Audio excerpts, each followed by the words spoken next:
Nou, die Engelse gaat op Nieuwdol is die koers Lou daar van Nieuwdol, wat ze story is te vertellen. Ik was daar bij die kerk, dat de eeuwvis gaat.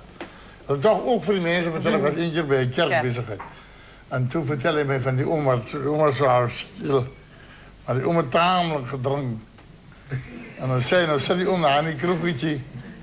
Oh, lekker zo, zei opa. En die sierwijn wat hij dronk.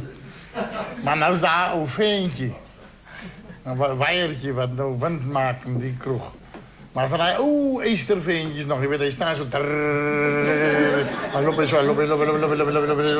En zie je, kom maar, maak eens op, hoppen. Tot hij nou weer hier komt vasthaken. Maar die om het nou vol wijn en die omzet nou zo te denken. Toen zei een van die jonge mannen ook van, wat denk jij nou van die weer? Nou, dat is die ventje, nou die kant, die weet het niet. Van stoot ze oren en zei,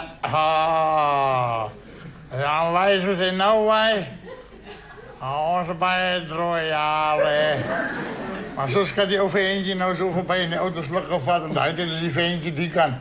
Zeg maar, zeg wij zo zijn nou wij, dan gaan we zo lekker naar het jaar.